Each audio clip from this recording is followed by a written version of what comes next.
Students, good morning. Class 7th Hindi second व्याकरण 13 chapter first lecture. बेटा chapter का नाम है अव्यय क्रिया विशेषण।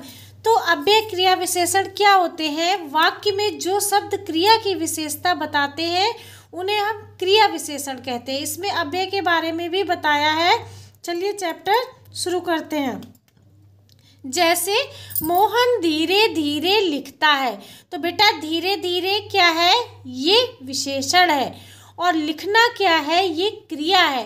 तो जो शब्द क्रिया से पहले आकर उनकी विशेषता बता देते हैं वो क्रिया विशेषण कहलाते हैं। जैसे वह अभी अभी सोकर उठा है, तो अभी अभी क्या है बेटा? अभी अभी है विशेषण और सोकर उठा है क्रिया है। श्याम यहाँ रहेगा, रहना क्रिया है और बेटा यहाँ क्या है? विशेषण है। तो ये क्या हो गया? दोनों मिलाकर क्रिया विशेषण हो गया। तो उपयुक्त वाक्यों में धीरे धीरे यहाँ अभी अभी क्रियापदों की विशेषता बता रहे हैं, तो ये क्रिया विशेषण के उदाहरण हैं। अब क्रिया विशेषण के भेद। क्रिया विशेषण कितने प्रकार के होते हैं? बेटा क्रिया विशेषण के 4 भेद होते हैं। कितने होते हैं? 4। स्थानवाचक क्रिया विशेषण। जिन शब्दों से क्रिया के होने के स्थान या दिशा का बोध होता है उन्हें हम स्थानवाचक क्रिया विशेषण कहते हैं। जैसे नेहा कृष्णा के पास बैठी है, तो पास क्या है? ये स्थान के बारे में बता रहा है कि नेहा कहाँ बैठी है, किस जगह पर बैठी है। तुम बाहर जाओ, बाहर क्या है बेटा? स्थान है। और वह उधर खेल रहा है, उधर भी क्या है? उधर स्थान है। जुगल अंदर सो रहा है, तो ये क्या है? सोना। ये स्थान क्रिया विशेषण है। सोना क्रिया है और अंदर क्या है? स्थानवाचक क्रिया विशेषण है। तो ये स्थान के बारे में बता रहा है। तो पहले वाक्य में पास शब्द बैठी है क्रियापद के होने का स्थान बता रहा है, और दूसरे वाक्य में उधर शब्द खेल रहा है क्रियापद के होने का स्थान बेटा ये बता रहा है। और तीसरे वाक्य में बाहर शब्द जाओ क्रियापद के होने का स्थान बता रहा है, और चौथे वाक्य में अंदर शब्द सो रहा है क्रियापद के होने का स्थान बता रहा है। तो इन वाक्यों में पास, उधर, बाहर, अंदर ये सब क्या है बेटा? स्थानवाचक क्रिया विशेषण है। अब अगला है कालवाचक क्रिया विशेषण। कालवाचक क्या होता है? काल मीन्स होता है बेटा समय। ठीक है, क्या होता है? समय। तो समय जो क्रिया हुई है वो किस जगह हुई है, क्रिया की क्या विशेषता है और किस जगह पर हुई है। तो जिन शब्दों से क्रिया के होने के समय का बोध होता है बेटा उन्हें कालवाचक क्रिया विशेषण कहते हैं। ये 3 प्रकार के होते हैं।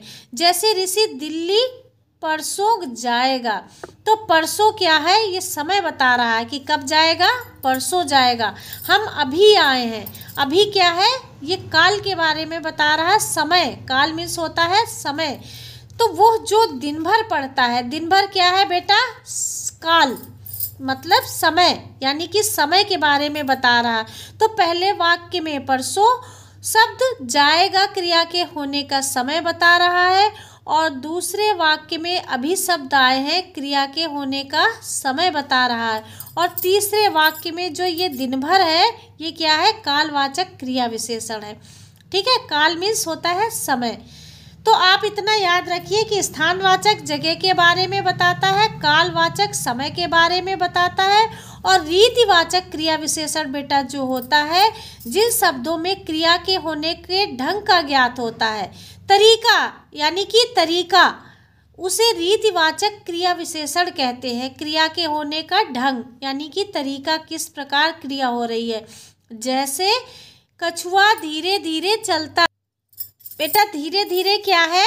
ये रीति ये बता रहा है कि कछुआ किस प्रकार चल रहा है, ये क्रिया किस प्रकार की गई? धीरे धीरे।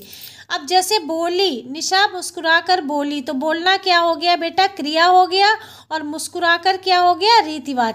रीतिवाचक क्रिया विशेषण।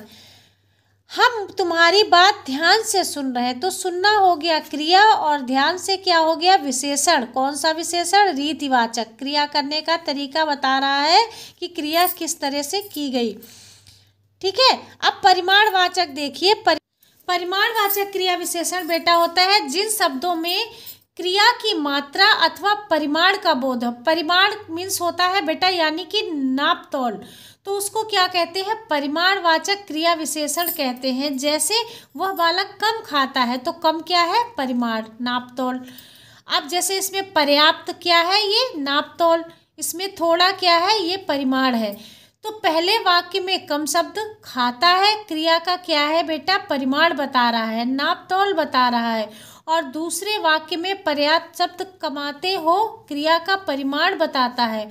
और तीसरे वाक्य में थोड़ा शब्द घूम लिया करो, क्रिया का परिमाण बताता है। तो इन वाक्यों में बेटा कम, पर्याप्त, थोड़ा, परिमाण, ये क्या है, परिमाणवाचक क्रिया विशेषण है।